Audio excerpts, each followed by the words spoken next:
दोस्तों, इतिहास के पन्नों को पलटा जाए तो जापान हमेशा ही अर्थक्वेक और सुनामी की चपेट में आता रहा है। रिसर्च के अनुसार हर साल जापान में औसतन 1500 से ज्यादा अर्थक्वेक्स आते हैं और औसतन हर 12 सालों में जापान एक विशाल सुनामी का सामना करता है। ऐसी ही एक सुनामी का सामना जापान ने 11 मार्च 2011 को किया था। 11 मार्च का वो दिन था जब रोज की तरह जापान में सब कुछ नॉर्मल चल रहा था कि तभी दोपहर 2:46 पर 9.0 तीव्रता का भूकंप आया। यह भूकंप जापान के इतिहास का सबसे भयावह भूकंप था। इस भूकंप का केंद्र प्रशांत महासागर के ओशिका पेनिनसुला में था, जिसके चलते ये समुद्र में सुनामी का कारण बना।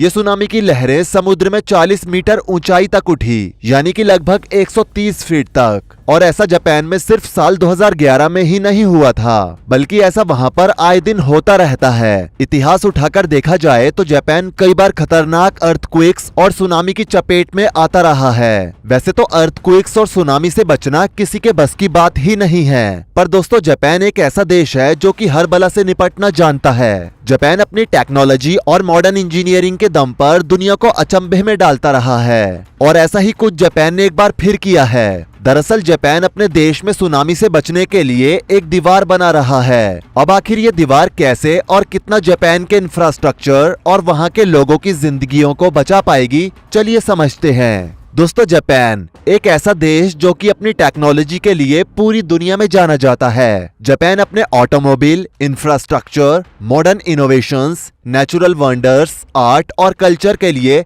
पूरी दुनिया में जाना जाता है। और पूरी दुनिया को यही लगता है कि जापान साल 2050 में जी रहा है और वो बहुत खुश है और वहाँ के लोग बहुत खुश रहते होंगे। लेकिन दोस्तों, वो कहते हैं ना कि कोई भी पूरी तरह से हमेशा खुश नहीं रह सकता है। ऐसा ही कुछ जापान के साथ भी है। अगर इतिहास के पन्नों को पलटें तो पिछले 1300 सालों में करीब 143 बार जापान सुनामी का सामना कर चुका है, जिनके नतीजे में अभी तक 1,30,874 लोगों की जान जा चुकी है। इनमें सबसे खतरनाक सुनामी साल 1741 में आई थी, जिसमें सुनामी की वेव्स करीब 90 मीटर ऊंची थी। अफसोस की बात यह है कि जैसे जैसे वक्त गुजरता रहा है, जापान में सुनामी का खतरा भी बढ़ता जा रहा है, क्योंकि नेचुरल डिजास्टर्स एक ऐसी चुनौती है जिनसे बचना किसी के लिए भी मुमकिन नहीं है। अगर पिछले कुछ सालों की बात की जाए तो सिर्फ साल 2022 में ही जापान में 300 से भी ज्यादा अर्थक्वेक्स रिकॉर्ड किए गए थे। आपको शायद विश्वास न हो,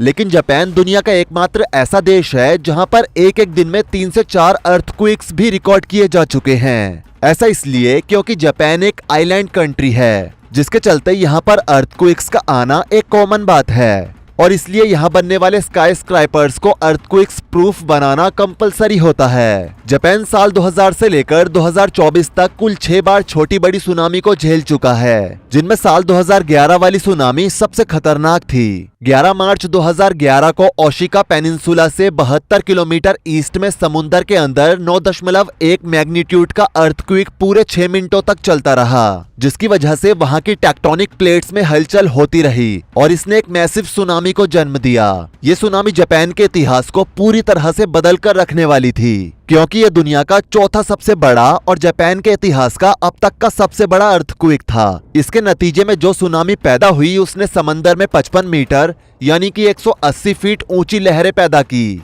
पानी की लहरें 700 किलोमीटर प्रति घंटे की स्पीड से सेंडाई सिटी में दाखिल हुई और कोस्ट से 10 किलोमीटर अंदर तक पहुंची। सुनामी की लहरों का सबसे बड़ा मसला ये होता है कि मॉडर्न टेक्नोलॉजी से भी इसको प्रिडिक्ट नहीं किया जा सकता है, और जितना समय इन वेव्स को समझने में लगता है, जापान के पास उतना समय नहीं होता, क्योंकि जापान एक आइलैंड कंट्री है। लिहाजा सेंडाई सिटी के रेजिडेंट्स, जिनको सिर्फ 8 मिनट पहले सुनामी की वार्निंग दी गई थी, उनमें से हजारों लोगों को भागने का मौका भी नहीं मिल सका। इस वाकया की वजह से 2,28,000 लोग बेघर हो गए और 15,000 लोग अपनी जान से हाथ धो बैठे। एक तरफ कयामत का आलम था तो दूसरी तरफ यहाँ फुकुशिमा न्यूक्लियर प्लांट भी फेल हो गया, जिसकी वजह से खतरनाक न्यूक्लियर डिजास्टर ने जन्म लिया। जापान को इस सुनामी ने टोटल $235 बिलियन की चोट पहुंचाई, जिसको दुनिया का सबसे महंगा डिजास्टर भी माना जाता है। अब यहाँ सवाल ये पैदा होता है कि जापान हमेशा से ही सुनामी की चपेट में क्यों रहता है। इसकी सबसे बड़ी वजह जापान की जियोग्राफिकल लोकेशन है। पैसिफिक ओशियन का ये पूरा हिस्सा जो आप देख रहे हैं, ये दुनिया में 90% अर्थक्वेक्स वोल्केनो इरप्शन और सुनामी का सेंटर है। इस हिस्से को द रिंग ऑफ फायर भी कहा जाता है क्योंकि इस एरिया में सबसे ज्यादा एक्टिव वोल्केनोस मौजूद हैं। और जापान की ये बदकिस्मती ही बोलिए कि वो देश इस रिंग के बीच में ही आता है और यही रीजन है कि यहाँ पर आए दिन अर्थक्वेक्स और टाइफून जैसे नेचुरल डिजास्टर्स आते ही रहते हैं। दोस्तों, आपने ट्रेंच के बारे में तो सुना ही होगा। अगर आपको इसके बारे में नहीं पता तो आपको बता दें कि पैसिफिक ओशियन की जो बाउंड्री है वो एक कन्वर्जेंट बाउंड्री है और उसमें भी एक स्पेसिफिक टाइप है सबडक्शन जोन। सबडक्शन जोन में सबसे ज्यादा पावरफुल अर्थक्वेक्स देखने को मिलते हैं क्योंकि इस टाइप के कोलिजन में एक टेक्टोनिक प्लेट जब दूसरे से टकराती है तो वो दूसरी टेक्टोनिक प्लेट के बिल्कुल ही नीचे घुस जाती है और मेंटल के अंदर चली जाती है। और जब ऐसा होता है तो समुद्र के अंदर उन दोनों प्लेट्स की बाउंड्रीज पर एक गड्ढा सा बन जाता है जिसे ट्रेंच कहा जाता है। और समुद्र के अंदर ये ट्रेंच समुद्र के अक्सर सबसे गहरे हिस्से में होते हैं और अपने आसपास के सी बेड से ये 3 से 4 किलोमीटर तक गहरे हो सकते हैं। उदाहरण के लिए मैरियाना ट्रेंच समुद्र का अभी तक का जाना गया सबसे डीपेस्ट पॉइंट है जो कि समुद्र तल से 10.9 किलोमीटर नीचे तक जाता है। और मैरियाना ट्रेंच के अंदर जो चैलेंजर डीप है वो समुद्र का डीपेस्ट पॉइंट है और इसके बारे में तो आपने बहुत बार सुना और पढ़ा होगा। लेकिन एक चीज जिसके बारे में आप शायद ना जानते हो वो ये कि जापान देश के बगल में भी एक बहुत बड़ा ट्रेंच मौजूद है जिसे जापान ट्रेंच कहा जाता है। यहाँ पर भी समुद्र 8.4 किलोमीटर गहरा है। और दोस्तों, दुनिया में बहुत कम ही ऐसे देश हैं जो कि इतने गहरे समुद्र के इतने पास लोकेटेड हैं। इस नक्शे को देखिए, ये मैप आपको दिखाता है कि पूरी दुनिया में अलग अलग जगह पर समुद्र की डेप्थ कितनी है। इसे समझने के लिए जितना लाइट कलर समुद्र की डेप्थ उतनी ही कम और जितना डार्क कलर समुद्र उतना ही ज्यादा गहरा। जैसे इंडिया की कोस्ट लाइन्स, अफ्रीका की कोस्ट लाइन्स और साउथ अमेरिका की कोस्ट लाइन्स में लाइट कलर्स मौजूद हैं। लेकिन अब जरा जूम करके जापान के कोस्टल एरियाज को देखिए कि जापान के बिल्कुल राइट में कितना बड़ा डार्क एरिया मौजूद है और यहीं पर मौजूद है जापान ट्रेंच और इसी के ऊपर से ही गुजरता है हमारा imaginary the ring of fire. इस टेक्टोनिक प्लेट की मूवमेंट की वजह से यहाँ इतने भयानक अर्थक्वेक्स आते हैं और यहाँ पर इतना गहरा समुद्र मौजूद है, उसका प्रभाव भी अर्थक्वेक्स को बढ़ावा देता है।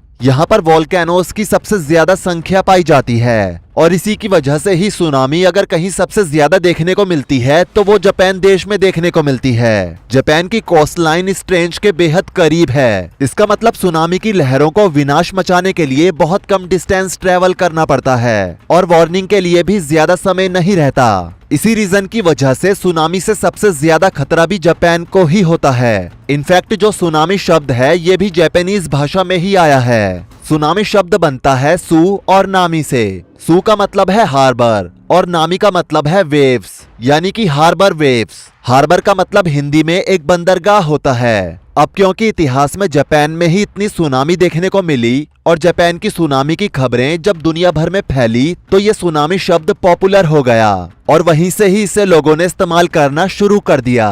दुनिया के अप्रोक्सीमेटली 90% अर्थक्वेक्स इस पैसिफिक रिंग ऑफ फायर में ही आते हैं और अप्रोक्सीमेटली 75% एक्टिव वोल्केनोज भी यहीं पाए जाते हैं। अब क्योंकि यहाँ की जियोग्राफी ही ऐसी है तो इतिहास में हमेशा से ही जापान देश डेंजर जोन में रहा है। लेकिन शायद इसी की वजह से ही जापान इंफ्रास्ट्रक्चर और मॉडर्न इंजीनियरिंग में सबसे आगे भी रहा है। अर्थक्वेक्स और सुनामी के डिजास्टर्स के डैमेज को कंट्रोल करने में भी जापान में बनाई गई बिल्डिंग्स को बड़े strict earthquakes proof standard meet करने पड़ते हैं। इनके 3 स्टैंडर्ड्स हैं। सबसे लोएस्ट वाला है ताइशिन स्टैंडर्ड। इसमें रिक्वायरमेंट बताई गई है कि बिल्डिंगों के पिलर्स की दीवारों की और बीम्स की एक मिनिमम थिकनेस कितनी होनी चाहिए ताकि जब अर्थक्वेक्स आए और उससे शेकिंग देखने को मिले तो बिल्डिंग उस चीज को रेजिस्ट कर पाए। दूसरा है सेशिन स्टैंडर्ड जो कि ऊंची बिल्डिंग्स के लिए रिकमेंडेड किया जाता है, जहां पर इन्हें कहा जाता है कि डैम्पर्स लगाओ जिससे कि अर्थक्वेक्स की एनर्जी को एब्जॉर्ब किया जा सके।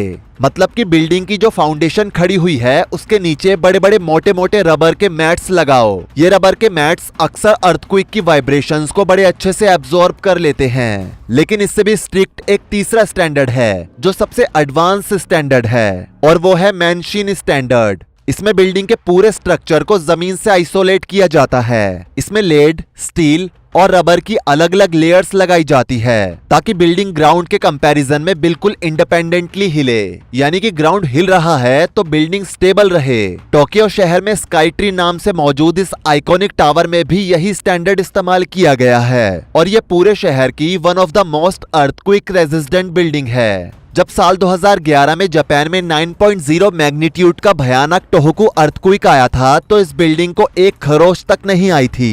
ये तो बात रही अर्थक्वेक से बचने की तकनीकों की, लेकिन जापान ने सुनामी से बचने की भी कई सारी तकनीकें अपनाई है। हालांकि वो उतनी सक्सेसफुल नहीं रही जितनी की अर्थक्वेक वाली रही है, जैसे कि सुनामी कंट्रोल फॉरेस्ट, क्योंकि साइंस ये कहता है कि काफी सारे पेड़ों की प्लांटेशन करने से सुनामी के खतरे काफी हद तक कम हो जाते हैं। और भी कई सारी तकनीकें बनाई हैं, लेकिन इनमें से सबसे ज्यादा चर्चित समुद्र में दीवार बनाना है। हो सकता है कि आपको यकीन ना हो रहा हो, लेकिन ये सच है। जापान की 22,000 मील लंबी कोस्ट लाइन है, जिसका 40% हिस्सा सिर्फ इन कंक्रीट सी वॉल से घिरा हुआ है। ये दीवारें जापान ने हाल फिलहाल में नहीं बनाई है, बल्कि ये दीवार काफी लंबे समय से जापान के कोस्टल एरिया का हिस्सा रही है। 1896 और 1933 में जब भयानक टाइफून ने जापान के टैरो नामक गांव पर हमला किया था तो उसके बाद ये गांव कोस्टल डिफेंस सिस्टम की एक मिसाल बन गया, जहां जापान ने 2.4 किलोमीटर लंबी और 10 मीटर ऊंची 2 वॉल्स खड़ी करके गांव को समुद्री लहरों से काफी हद तक बचा दिया। इसके बाद जापान की दूसरी कोस्टल सिटीज में भी ऐसे ही स्ट्रक्चर्स बनाए गए, लेकिन 2011 वाली सुनामी इन दीवारों से भी कहीं ज्यादा बड़ी थी। सी वॉल जो कि सिर्फ 8 मीटर ऊंची वेव्स को रोकने के लिए बनाई गई थी,